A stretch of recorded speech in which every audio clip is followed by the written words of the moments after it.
Bon dia a tothom. Avui és divendres 6 de juny d'hora. Val? Per mi, molt d'hora, són les 9 del matí. Tot just començo a parlar. Us aviso perquè això no sé com sortirà. Avui sí que ja fot un sol espaterrant, no sé, estic fent aquí unes maniobres a la terrassa perquè em doni el sol en tota la cara. En fi, com per queixar-se, no? Avui parlarem molt de competència, val? Competència de moltes formes, competència empresarial, competència comercial, competència electoral, competència fins i tot lingüística. En fi, ara ho veureu. Comencem.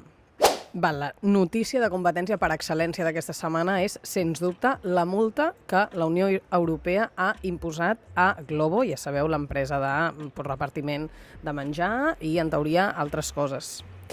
La Comissió Europea, que ja sabeu que és com el govern de la Unió Europea, val? Ha imposat una sanció, ojo, de 329 milions d'euros, es diu ràpid, a Glovo i també a la seva matriu alemanya, que és l'empresa Delivery Hero. Val? Per què, us preguntareu? Com sempre, boníssimes preguntes em feu.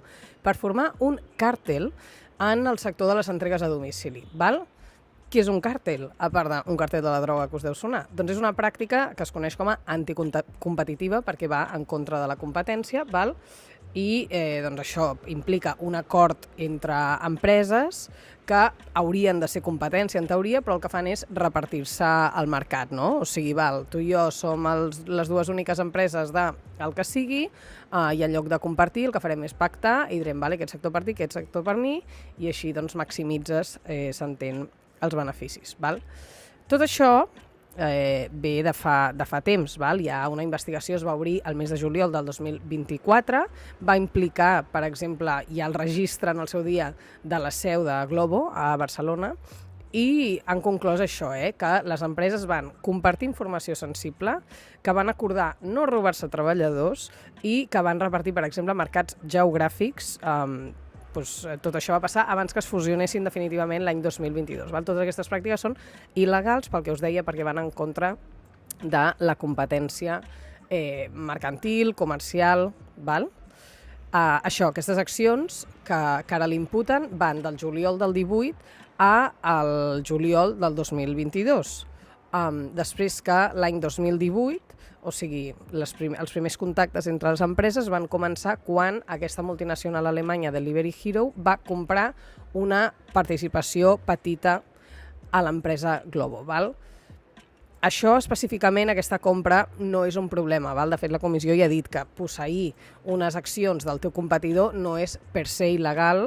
El problema és que aquesta entrada de Delivery Hero a Glovo va facilitar justament aquests contactes que diem anticompetitius, val? Entre les dues empreses que haurien de ser rivals.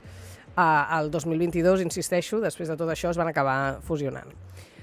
Durant els 4 anys aquests, doncs això, no robaven treballadors, intercanviaven informació, per exemple, en preus, en capacitats, en costos, en característiques del producte, val? I així doncs, alineaven, en definitiva, els seus interessos i podien influir en el comportament dels seus mercats. Val? També van pactar repartir-se, per exemple, mercats nacionals, per eliminar, com es diu, que se solapin, no?, en mercats geogràfics. En definitiva, també es van coordinar per entrar, per exemple, en mercats que estaven buits en aquest sentit. Coses rellevants. Primer, que es tracta d'una multa inèdita, val? O sigui, no hi havia hagut una multa d'aquest tipus i, de fet, fins i tot és la primera que castiga un acord concretament per no robar-se treballadors. I l'altra cosa interessant és que us sonarà que Glovo ja fa temps que està a l'ull de l'huracà per diversos motius. Val? Aquest, evidentment, és un d'ells, però el que es va fer més popular aquí és la polèmica per la gestió dels seus treballadors. Com sabeu, els repartidors de Glovo funcionaven de forma autònoma, no? O sigui, era com si fossin autònoms, que llavors tu un dia et lleves i dius em trauré uns dinerillos extras repartint amanides. Val? I llavors tu t'unies i treballaves així. Què passa? Que en realitat de les normes, no?, que estableixen una relació de treball es complien pràcticament totes. Llavors, això vol dir, en realitat, que estàs mantenint una persona en règim d'autònom, però que en realitat és un treballador teu i per tant t'estàs estalviant tot el que implicaria que fos treballador, entre elles cotització a la Seguretat Social i drets laborals, val? Rotllo vacances, no sé, baixes, coses així. Val? I això és el que es diu els falsos autònoms, ui que se me'n va la veu, això és el que es diu els falsos autònoms i Glovo ja va haver de rectificar a última hora perquè ja estava a les portes del judici. I, de fet, ara tornaran a judici a mitjans d'aquest mes de juny per competència deslleial. El Justit justament ha dit que a base de fer servir aquest règim s'ha beneficiat d'unes condicions amb què altres plataformes no treballaven. No? O sigui, ha com retallat costos de manera il·legal que li han facilitat un creixement, una ampliació que altres empreses competidores no han pogut seguir perquè, evidentment, sí que tenien aquests costos. En fi, que això del model Glovo, que no és l'únic, està la cosa bastant qüestionada per tot arreu. Saltem a la següent notícia, que aquí, no sé, competència de consum, no sé ben bé què li diria. No és ni de lluny la notícia més rellevant de la setmana, ja us ho dic ara, però a mi m'ha impactat, m'ha semblat interessant comentar-la. Insisteixo, competència de consum, això m'ho estic inventant, no sé si existeix, val? La cosa és, no sé si us ha passat mai allò d'obrir una bossa de patates i dir, coi, hi ha més aire que patata, la realitat és aquesta. Doncs això ara mateix ho ha comprovat l'entitat de consumidors Facua. Val? Per tant, no és una paranoia teva, és de veritat que hi ha menys patates dins de la bossa i cada vegada hi ha més aire. Aquesta entitat que us dic ha presentat una queixa pel que es coneix com a reduflació, que sona molt a rufle, doncs mai millor dit, reduflació. En aquest cas, evidentment, en els envasos, com us deia, envasos de diverses patates de bossa. Val? Marques com, efectivament, Rufles, Lay's, Doritos, Cheetos, sí, a tots en sonen, han reduït la seva mida i, en canvi, han aplicat un augment de preus en el temps, val? Segons ha estudiat aquesta entitat. Val? Evidentment, la queixa de l'entitat aquesta, que insisteixo es diu Facua, ha demanat al Ministeri de Consum que es canviï la regulació perquè obligui els fabricants com a mínim a advertir dels canvis en el format de l'etiquetatge, que no arribis a això cada vegada i diguis, conyo, m'estic tornant boig, cada vegada hi ha més aire, doncs no t'estàs tornant boig. I vaig a posar-vos alguns exemples. La pujada més extrema, concretament dels productes del grup PepsiCo, és la dels Cheetos Gustosines, que jo no tinc ni idea de què és, però m'ho puc imaginar. N'hi ha 21 grams menys i, en canvi, l'increment de preu és de gairebé 20 cèntims. De l'ole, per què no? Aquesta m'ha tocat la pata, perquè són les meves patates preferides. M'ha tocat la patata, mai millor dit, volia dir el cor. En fi, que són les Rufles amb gust de pernil, que per altra banda ja sabeu que estan en procés de ser prohibides, si no estan prohibides ja, i per tant eventualment les deixaran de vendre. En fi, les Rufles amb gust de pernil. Al gener del 2022 el producte tenia 295 grams i valia 2,89 € i ara té 243 grams, o sigui menys, i en canvi els venen a 2,99 €. És que és increïble. 52 grams menys i 10 cèntims més. Clar que sí, perquè nosaltres som burros, és que no hi ha una altra manera de posar-ho. Altres, molt populars aquestes. Lay's al punt de sal, el mateix. Es tradueix, aquí és que hi ha els números, però en resum són 34 grams menys i 34 cèntims més car. Aquesta vegada ja t'ho fan a més amb els números exactes perquè t'acabis de sentir com un maleït inútil i si no fos perquè les patates ens donen la vida en aquest estiuet amb una bona cerveseta i una mica de salsa d'espinaler, saps què vull dir? Deixaries de comprar patates perquè realment és que som tontos. I per últim, els Doritos Tex-Mex, els Doritos clàssics de tota la vida, la bossa taronja, que ha perdut també 35 grams i s'ha encarit 10 cèntims. Competència contra un mateix, la veritat. El que em sento jo és una incompetent amb aquestes coses. Que ja ho sé que és el mercat i que en realitat no hi pots fer res, bla, bla, però, em sento realment tonta, saps? Tot i que a la vegada me n'alegro, insisteixo, de descobrir que no era una paranoia. És que jo tinc molt el record de petita. Mira, als quioscos venien les bosses de patates petites que dins hi havia tatus i tu anaves, evidentment, a comprar-te les patates per agafar aquella calcomania que després no et podies treure de la pell perquè allò no hi havia qui ho arrenqués i cada vegada dir, o sigui, hi ha literalment 7 Doritos, en plan, els pot comptar. Bueno, això ja se'n va del tema, va. Molt bé, tercer tema de la setmana, aquest sí que ja comença a ser grandet i parlem en aquest cas de competència electoral, val? La política espanyola, la veritat és que s'ha convertit els últims dies en una amalgama de causes molt difícils de seguir, d'entendre, de digerir, ja no saps qui és qui, ja no saps què passa, val? Ni fins i tot aquells que estem una mica allò pendents de l'actualitat i que ens va el suc i que fins i tot sabem alguna cosa de dret, jo què sé, tal, la veritat és que ni així és fàcil entendre què està passant. Val? Van sortint àudios, filtracions, coses a mitges, en fi. Així que jo ho ubiqui ràpidament, val? I sense... no em posaré molt... O sigui, no em posaré molt específica, val? Una mica perquè tinguem la idea general. De causes obertes que em sonin. La causa oberta, el germà de Pedro Sánchez, per suposat enxufisme, val? Que jo penso, home, si el Pedro Sánchez havia d'enxufar a algun lloc al seu germà, que fos a la Diputació de Badajoz, doncs ja me joderia, la veritat, amb que m'enxufi algú, no? Amb una mica més de... En fi, això està allà. Després també la causa de la dona de Pedro Sánchez, perquè sí que és veritat que sembla que algú estigui apuntant a algun puesto, que diuen això, que li van regalar una càtedra, no? O alguna cosa així, llavors l'acusen de prevaricar, i que és, en aquest cas el que segur que us sonarà i més important, és la causa que va enviar Pedrito 5 dies al racó de pensar, que vam estar tots allà, i si s'acaba la legislatura una altra vegada hem d'anar a eleccions o què passa? Però ell en va sortir, més fort que mai, contra la màquina del fango i tot allò. Causa molt important aquesta, la del marit d'Isabel Díaz Ayuso per embutxacar-se diners amb la contravenda de mascaretes durant la pandèmia. Clar que sí, no va tenir prou la senyora en matar milers de iaios per negligència o incompetència directament, per fer servir la mateixa paraula que estem fent servir, que a més el seu marit va anar trico-trico amb les mascaretes. Una causa, però, que ha quedat absolutament tapada i distorsionada per la que té a veure amb el fiscal general de l'Estat, que estan buscant a veure si ell va ser el responsable de filtrar a premsa una informació en relació a l'altre cas, val? Una confessió o alguna cosa així, era com un mail que deia que volia negociar, en fi.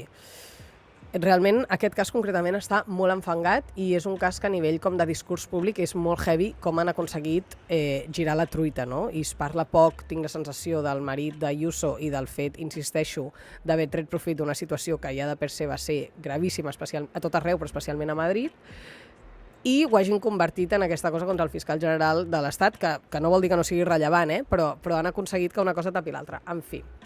I després hi ha la causa, que no és una causa, dels whatsapps entre Sánchez i Ábalos. Ja sabeu, Ábalos ja té una altra causa, també, el cas Koldo aquest, imputat també per un tema de mascaretes, i els whatsapps aquests són senzillament desafortunats, però no hi ha cap causa legal.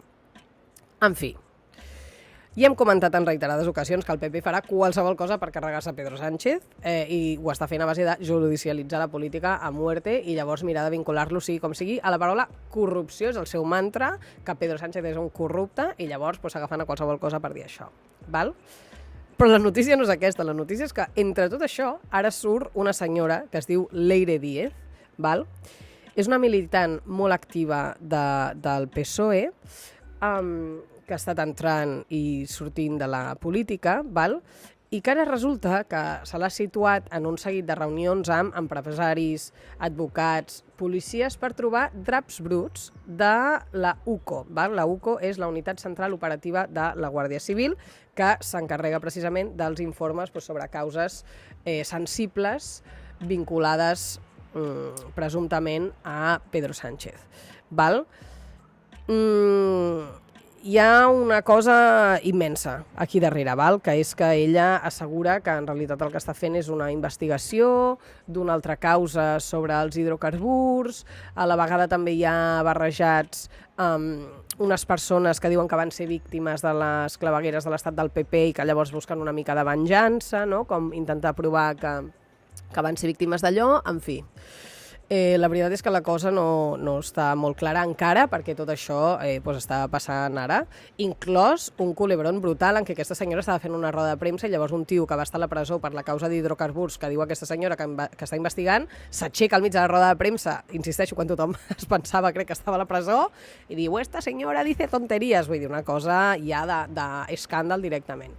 És igual, el cas és que aquí el PP torna a vestir el seu argument de dir que Díez treballava per encàrrec del PSOE per posar traves a les investigacions que rodegen Pedro Sánchez i, per tant, ja tornen a tenir aquesta excusa per dir corrupte i tot el rotllo. Val?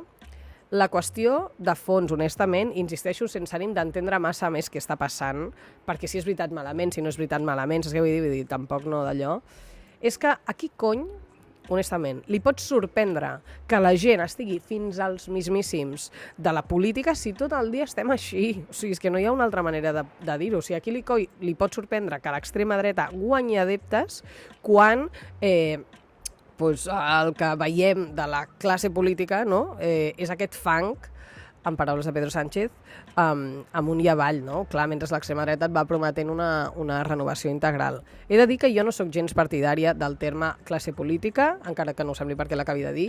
Jo no sóc partidària de dir que tots els polítics són iguals, perquè no ho penso, honestament, perquè en conec i n'hi ha que no són iguals, pocs, però n'hi ha. Però, hòstia, la veritat és que ho posen molt difícil. O sigui, quin interès ha de tenir la gent en que els seus representants siguin persones que estan tot el dia fent això. O sigui, és que la gent està absolutament desconnectada i no m'estranya perquè si estem desconnectats els connectats, imaginem-nos, no? En fi, la veritat és que aquest tema m'enerva una mica perquè jo penso que de bona gent n'hi ha i no només ho penso, ho sé. La qüestió és que estan tots pobres camuflats i enterrats sobre tanta merda. I quan la representació institucional ja està clarament en crisi, perquè avui en dia qui necessita una representació, si tu amb el mòbil pots fer el que vulguis, no? O sigui, jo entenc que la gent no vegi el sentit en fi, que no contribueix gens a que la democràcia prosperi. En resum, petit tema. En fi, va, següent tema, perquè ja, com sempre, m'estic allargant. Aquesta competència també m'ha inventat, no sé, musical, comercial amb altres festivals, en fi. I també una manera de tocar un tema que hem tocat molts dies, que és la guerra de Gaza, però des d'una altra perspectiva, val? Que és que aquesta massacre s'està fent sentir una mica a tot arreu. Val? També en alguns festivals de música, per lo bo i per lo dolent. De fet, m'explica gent que està al Primavera Sound, perquè jo no hi he anat, que allà tenen muntada una mena d'experiència immersiva de com se sentiria estar a Gaza ara mateix. També pot ser una mica excessiu, vull dir, no sé si caldria portar-ho fins al punt de banalitzar-ho d'aquesta manera, però, escolta, com a mínim, estan en el costat bo de la història, enteneu-me, amb aquesta frase tan sui generis. El cas més sonat, però, està començant aquí a casa nostra, també perquè és un dels festivals més propers, és el Festival Sonar, val? Un festival que l'any 2024 va ser adquirit de manera majoritària per un fons pro-israelià que es diu KKR, val? I és que hi ha 33 artistes, que són el 28% del cartell, que han cancel·lat l'actuació en aquesta 32a edició del Festival Sonar, que se celebrarà, per cert, del 12 al 14 de juny. Val? Clar, hi va haver un moment, no?, que això va començar a sonar en plan, no?, boicot Israel, tal i qual, que el Sonar va fer un comunicat en què condemnava explícitament el genocidi sobre el poble palestí, però això no ha servit per apaivagar l'abast de la protesta. Val? Insisteixo, el festival s'ha defensat, ha dit que no enviaran ni un euro al KKR, que tots els beneficis del festival es reinverteixen íntegrament en les futures edicions del Sonar, perquè en realitat el negoci d'aquest tipus de fons no és tant de les entrades, sinó de la compra-venda dels festivals, en fi. La realitat, però, és que està fora de l'abast del Sonar dient que hi van tirar KKR els guanys que pugui obtenir, o sigui, no? Que al final la veritat és que el Sonar en aquest cas està lligat de mans i peus, no? Com ho estaria un altre festival si el comprés el mateix fons o un fons d'un altre lloc, perquè de fet crec que el Primavera, per exemple, el va adquirir un fons dels Estats Units, no? Vull dir, una mica la loteria en aquest sentit. De fet, fins i tot el que podria passar, no?, és que hi hagués fins i tot com un reforçament d'aquest KKR i digués, val, si no en voleu, busqueu-me un comprador i al final li acabarien fent més beneficis, no? O sigui que la situació realment és de pèrdua per tot arreu. Val? El tema és que el Sonar precisament és conegut per ser un festival una mica, no?, transgressor i sempre bastant pels artistes que hi han participat com bastant políticament vinculat, no? Llavors, doncs això està o sigui, sempre ha sigut, no, un toc, o en la meva opinió, diguem-ne, potser positiu, i que li ha donat molta personalitat a aquest festival, però que, clar, ara, no, si tens artistes molt polititzats, doncs pot ser que reaccionin d'aquesta manera i, en definitiva, és el problema d'aquests macrofestivals en què tu no ets amo del teu final, no? Del teu destí al final, o sigui, com que la competència del mercat de la música en directe fa que bueno, ha convertit la cosa aquesta dels macrofestivals i tanta pasta i tal, al final no hi ha qui ets tu per decidir qualsevol cosa. En fi, una mica trist perquè realment el Sonar era una aposta molt interessant de la ciutat. És veritat que la resposta a la qüestió del KKR ha sigut tubeta pel que podria ser el Sonar. I ja acabem amb l'última notícia de la setmana, que aquesta sí que parla de competència en un sentit una mica diferent, que és la competència lingüística per parlar de tot el lío de les llengües a la selectivitat. Val? Aquesta setmana entrant, com sabeu, o no, començarà la selectivitat, o les proves PAU, avui en dia, que és un nom que no té tant ganxo, la veritat, que ja és una competència per se, les proves PAU, perquè van els alumnes allà a competir ja entre ells d'entrada per a veure qui pot entrar en un lloc o un altre amb uns suposats coneixements que s'avaluen en un examen un dia. En fi, el cas és que aquest és el primer any que es fa el que hem dit popularment la nova selectivitat, que té per objectiu, en teoria, homogeneïtzar una mica les proves a tot l'Estat i prioritzar les competències i, sí, no, com aquestes capacitats per sobre de la memòria. Per exemple, 2 de cada 10 exercicis en teoria han de ser no memorístics, no? I que demostrin altres formes de coneixement, com, no sé, la relació de conceptes, ara m'ho envio, però el que es coneix en educació com les competències, perquè ja sabeu que és la paraula del podcast. Una de les principals qüestions, no, és que les faltes d'ortografia havien de restar a tots els exàmens amb preguntes obertes, no només als exàmens de llengua i de literatura. Què passa? Que hi ha hagut com un moment de confusió aquesta setmana en què el govern ha dit que això no seria així i que les faltes d'ortografia continuarien descomptant només a llengua i literatura. Però després de la resposta que hi ha hagut social a tot arreu, això de confusió, de desacord, de tal, uns alumnes que per altra banda porten tot l'any preparant-se, no?, d'una manera, etc., ha fet que el govern rectifiqués i hagi tornat a assegurar que l'ortografia sí que penalitzarà en totes les matèries, i que en teoria no només es té en compte l'ortografia com a tal, sinó la coherència, la cohesió, la gramàtica, etc. I això afecta concretament a llengua, o sigui, totes les llengües i cultures gregues, llengües i cultures llatines, geografia, història de filosofia, literatura, etc. I la diferència és que cada falta restarà, però hi ha un màxim total de penalització per aquesta qüestió, que són 2 punts. Més enllà dels detalls, la qüestió és, com pretenem tenir adults funcionals si no saben escriure? És que, clar, pensar que el resultat final de 2 exàmens de història, m'ho invento, pugui ser que una persona que no sap que en català la A no pot tenir accent tancat, tregui millor nota perquè té més capacitat memorística que l'altre que sí que sap escriure. És que el resultat és estrany, no? És veritat que com a persona que crec que quan va fer la selectivitat això no passava, perquè jo no recordo, vull dir, crec que només descomptaven a les llengües, puc percebre que sigui com una mica injust, no? Rotllo, tu ho vas tenir més fàcil, però que jo escrivia millor. És que vull dir, a la nostra època no... Vull dir, no tinc la sensació que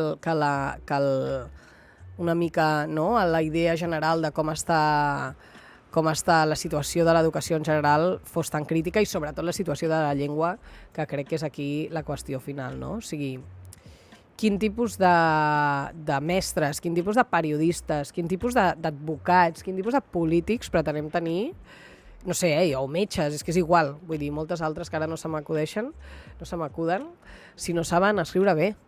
És que és com si, què, no has tingut temps per aprendre com van els accents, no has tingut temps per, no sé, o sigui, no, en plan, ser permissius amb això suposaria una deixadesa que pagaríem a llarg termini o a mig termini com a societat. Per tant, em sap molt de greu pels que s'examinen, tot i que ja sé que us heu estat preparant tot l'any sabent que les faltes escoltaven, en fi, aprenem tots a escriure i avanti. Jo em comprometo a escriure bé per WhatsApp si ho necessiteu. Molt bé, i això és tot. I perquè és que ja m'allargo realment. Abans de marxar molt ràpid, un tema competencial, i el comentarem la setmana que ve, si no. Elon Musk i Donald Trump. És que no he volgut entrar-hi encara, perquè a més de que és molt recent, ja sabeu que de tant en tant intento no parlar dels Estats Units, però ojo, la setmana que ve se viene, perquè la cosa està, bueno, candente. En fi, com sempre, moltes gràcies per seguir-me i fins la setmana que ve, si tot va bé. Ciao!